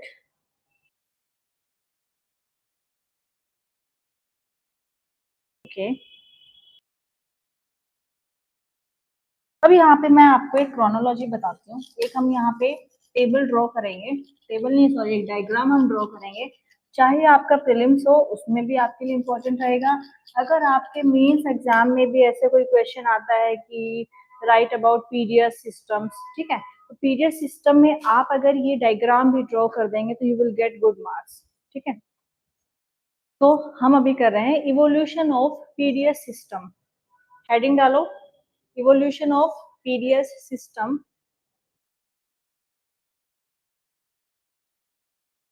तो ये डायग्राम आपको ड्रॉ करना है एग्जाम में, इवोल्यूशन ऑफ पीडीएस सिस्टम। हाँ, ये अगर आप डायग्राम ड्रॉ करोगे एग्जाम में तो आपको एडिशनल मार्क्स मिलने के बहुत ज्यादा चांसेस है। बिकॉज ये डायग्राम देख के एग्जामिनर को कहीं ना कहीं ये रिलेट होगा ना कि आपको आता है, आपको समझ में आया है। अगर आपने इस टॉपिक को पढ़ा है तो आपने हिस्ट्री भी पढ़ी है इस टॉपिक को, है ना। अगर आपने हिस्ट्री पढ़ी है तो दैट मीन्स आपने काफी कुछ पढ़ा है इस टॉपिक के बारे में। ये नहीं कि बस 2 पॉइंट्स याद करके एग्जाम में लिखने आ गए, ऐसा नहीं है ना। सो इसलिए आपको एक्स्ट्रा मार्क्स मिलने के बहुत ज्यादा चांसेस है। सो 1965 में इस्टेब्लिश होता है फूड कॉर्पोरेशन ऑफ इंडिया, ठीक है, 1965। 1992 में इस्टेब्लिश होता है आरपीडीएस। ये क्या होता है मैं अभी समझाऊंगी आपको। और 1997 में होता है टीपीडीएस। देखो, आर का मतलब इज नथिंग, रिवैम्प्ड, पीडीएस, और T say that is targeted PDS. अब इसका मतलब क्या होता है मैम, हमें तो समझ में नहीं आया। टारगेटेड पीडीएस क्या होता है, रिवैम्प्ड क्या होता है? दैट मीन्स देखो, टारगेटेड पीडीएस में दैट मीन्स टारगेट वर्ड से आप खुद सोचो। टारगेट मीन्स लेट्स से कोई पुअर सेक्शंस हैं, ठीक है, कोई मार्जिनल है, लेट्स से कोई एससी, ओबीसी, एसटी कास्ट है, तो उनको ज्यादा प्रेफरेंस दी जाएगी पहले आपको, ठीक है। दैट मीन्स आप एक पर्टिकुलर ग्रुप को टारगेट कर रहे हो, चाहे वो कोई भी ग्रुप है, एक बीपीएल फैमिलीज हैं, ठीक है। तो आप पर्टिकुलर ग्रुप को टारगेट करके पहले आप उनके लिए काम कर रहे हो। इसका सिंपल सा मतलब ये है यहाँ पे, ठीक है। रिवैम्प्ड का मतलब क्या है, यहाँ पे जो पीडीएस था उसका थोड़ा सा एक्सटेंशन किया गया था। जो भी रिमोट एरियाज हैं या जो हिली एरियाज हैं, नॉर्थ ईस्टर्न वाले रीजन्स है, वहां पे इस स्कीम का थोड़ा सा एक्सटेंशन किया गया था। This is revamped, this is nothing, but फिर भी हम लिखना चाहते हैं, थोड़ा सा लिख लेंगे ताकि हमें बाद में याद रहे, ठीक है। रिवैम्प्ड पीडीएस का मतलब यहाँ पे है extension of this scheme to remote areas, hilly areas and north eastern areas, ठीक है। वहां पे भी स्कीम को बाद में एक्सटेंड किया गया था। टारगेटेड मीन्स नथिंग, जो भी पुअरेस्ट ग्रुप है उसको पहले आप प्रेफरेंस दोगे। This is targeted PDS, okay. Next आता है 2000 में, मैंने अभी आपको बताया था पिछली स्कीम में कौन सी स्कीम लॉन्च हुई थी, अंत्योदय अन्न योजना, ठीक है। इसका पर्टिकुलर ईयर काफी एग्जाम्स में पूछा जाता है कि इन विच ईयर अंत्योदय अन्न योजना स्कीम वाज लॉन्च्ड, ठीक है। 2000 याद रखना है, यहाँ वो काफी एग्जाम्स में, हरियाणा के भी काफी एग्जाम्स में क्वेश्चंस आते हैं, ठीक है। नेक्स्ट 2013 कौन सा एक्ट आया था, food safety and security act, जो हमने किया था ना, फूड सेफ्टी सिक्योरिटी एक्ट 2013 में, ठीक है। एंड 2020 में प्रधानमंत्री गरीब कल्याण योजना, ठीक है। अगर आप ये डायग्राम भी ड्रॉ कर देंगे एग्जाम में, काफी इफेक्टिव हो जाएगा आपका answer, okay. So this is all about PDS. PDS was established in the wake of World War II in 1960s. So its aim was for the affordable access to essential food items to the economically weaker sections of the society. Okay, next point. It is launched by the Ministry of Consumer Affairs, yeah, Food and Public Distribution. Very good. And it operates through fair price shops. Fair price shops nothing, जो ऐसी shops हैं जो government shops है जिससे कि food items provide किए जाते हैं, दैट्स इट, ठीक है। और नेक्स्ट पॉइंट यहाँ पे, essential food items like wheat, rice, sugar and kerosene etc. ये आइटम्स स्कीम में प्रोवाइड किए जाते हैं। This is all about PDS system, ठीक है। मैं आपको जो स्कीम्स करवा रही हूँ इसके बाहर आपको कोई भी क्वेश्चन शायद नहीं मिलेंगे, और कोई भी स्कीम हम यहाँ से स्किप नहीं करेंगे, सारी स्कीम सब हम कवर करेंगे। जो भी स्कीम बजट में थी वो भी मैंने आपको कवर करवाई है, और जो भी स्कीम्स इकोनॉमिक सर्वे में है अभी तक सारे चैप्टर्स जितने भी हुए, 2 चैप्टर्स पिछली क्लास में हुए थे और अभी 3rd चैप्टर चल रहा है हमारे इस लेक्चर में, वो भी जितनी भी स्कीम्स हैं हम सब कवर कर रहे हैं, ठीक है। ओके, सो नेक्स्ट हम करेंगे इसके बाद, next topic would be MNREGA. Next topic would be MNREGA. MNREGA scheme is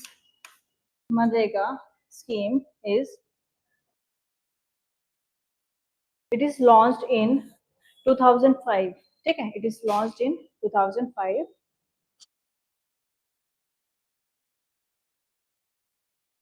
Mahatma Gandhi rural employment guaranteed act, ठीक है, 2005 में लॉन्च किया गया था। इसमें क्या होता है, जो भी रूरल एरियाज हैं, जितने भी रूरल एरियाज हैं, उनकी डेवलपमेंट के लिए स्कीम को लॉन्च किया गया था। इस स्कीम में क्या होता है कि जो भी अनएम्प्लॉयड पर्सन है, जो भी अनएम्प्लॉयड पर्सन है and don't have any skill, ठीक है, don't have any skill, he or she will get work for 100 days। 100 days का काम इस स्कीम के अंडर उनको प्रोवाइड किया जाएगा, जो भी अनएम्प्लॉयड है। इसमें काफी कंडीशंस हैं कि एज क्या होनी चाहिए, क्राइटेरियाज क्या होने चाहिए, ठीक है। तो नंबर 1 क्राइटेरिया होगा 18 ईयर्स ऑफ एज, 18 साल की एज एटलीस्ट होनी चाहिए, इंडियन सिटीजन होना चाहिए, ठीक है, इंडियन सिटीजन होना चाहिए। And this scheme is applicable only for rural areas. Very important point, this scheme is applicable only for rural areas, ठीक है। Next, it is launched by the which ministry? Ministry of rural development, ministry of rural development, ठीक है। Rural areas में है तो उससे आपको थोड़ा याद रखने में इजी रहेगा, ministry of rural development, right. Next point, at least 1/3 of the beneficiaries should be women। 1/3 of the beneficiaries should be women, ठीक है। काफी अच्छा रिजर्वेशन है कि 1/3 जो है वो किसके लिए रिजर्व है, विमेन के लिए है, उन्हें मिलेगा 100 days of work under this scheme, ठीक है। Next point, payments are made on weekly basis. Payments are made on weekly basis. Weekly basis means जो भी आपका एक वीक का आपने काम किया, एक वीक के बाद आपको उस काम की पेमेंट कर दी जाएगी, ठीक है। और अगर 15 डेज से ज्यादा डिले होता है, and if delay for more than 15 days, in that case compensation will B provide, compensation will be provided. अगर 15 दिन से ज्यादा आपकी पेमेंट नहीं आई है अकाउंट में, इन दैट केस क्या होगा, आपको कंपनसेशन प्रोवाइड करेगी गवर्नमेंट। कौन प्रोवाइड करेगी? गवर्नमेंट प्रोवाइड करेगी, ठीक है। और आपको पेमेंट कैसी होगी? वीकली बेसिस पे होगी। दैट मीन्स आपने एक वीक में जो भी काम किया उसके बेस पे आपको पेमेंट हो जाएगी। ओके, नेक्स्ट पॉइंट,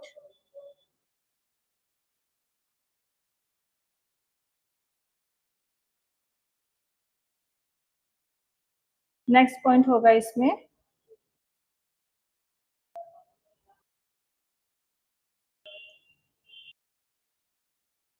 अगर आपने लेट से स्कीम में रजिस्टर कर दिया है, ठीक है, आप एक फॉर्म लेके आए, आपने वो फॉर्म भरा और स्कीम में आपने रजिस्ट्रेशन कर लिया, तो विद इन 15 डेज आपको काम मिलेगा ही मिलेगा, गारंटीड। ये गारंटी है गवर्नमेंट की कि within 15 days you will get work. अगर 15 डेज से ज्यादा डिले होता है तो in that case compensation will be provided to the person, ठीक है। अगर आपने फॉर्म भर दिया, आपने अप्लाई कर दिया और अगर आपको 15 दिन के लिए से ज्यादा वक्त हो गया और आपको कोई भी काम नहीं मिला है, तो उस केस में आपको कंपनसेशन भी मिलेगा, ठीक है। तो कौन प्रोवाइड करेगी? गवर्नमेंट ही प्रोवाइड करे। गवर्नमेंट की स्कीम है तो गवर्नमेंट ही करेगी ना प्रोवाइड। आप कौन सोच रहे हो कौन प्रोवाइड करेगा? गवर्नमेंट ही करेगी। ठीक है, next.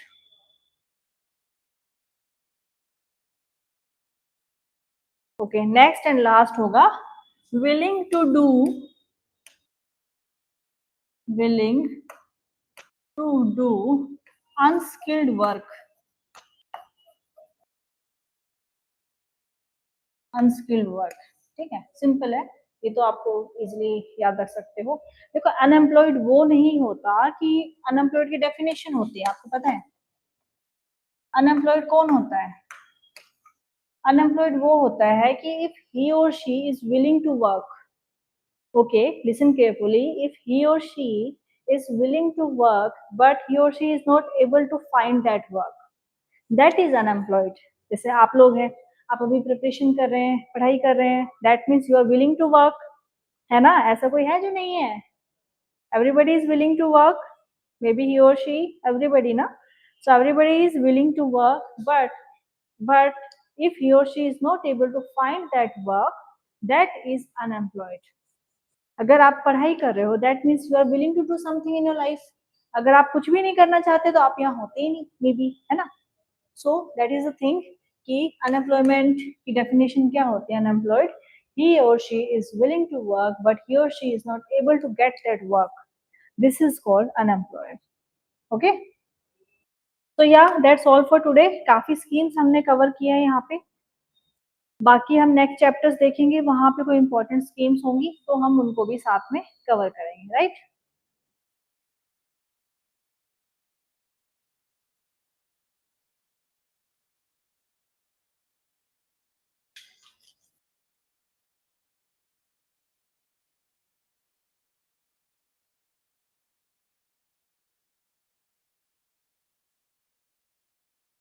Okay, that's all for today.